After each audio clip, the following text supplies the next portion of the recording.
आज हमारा जो परिवार बिगड़ रहा है उसका कारण है हम शासन नहीं कर पा रहे। पक्की बात समझ लीजिए। नहीं, अगर छोटेपन से शासन हो बच्चों का सबका तो बहुत मर्यादित बच्चे हो जाएं, लेकिन छोटेपन से तो मोबाइल पकड़ा दिया जाता है और छूट दे दी जाती है। माता पिता अपनी मस्ती में रहते हैं, बच्चे बिगड़ जाते हैं। जब वो सयाने होते हैं फिर वो समझते नहीं। बहुत समस्याएं आ गई, बहुत समस्याएं। अगर बच्चे गलत चल रहे हैं और उनको डांटने की कोशिश करें, उनको संभालने की कोशिश करें, तो कई माता पिता बताए कि वो कहते हैं हम क्या कर लेंगे।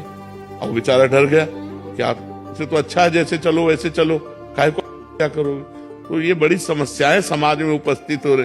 तो क्रोध का नाटक आवश्यक हो तो थोड़ा कर ले, नहीं तो शांत रहे और अपना कार्य जैसे चले वैसे चलावे। क्रोध तो नहीं करना चाहिए, अंदर का क्रोध हानिकारक है।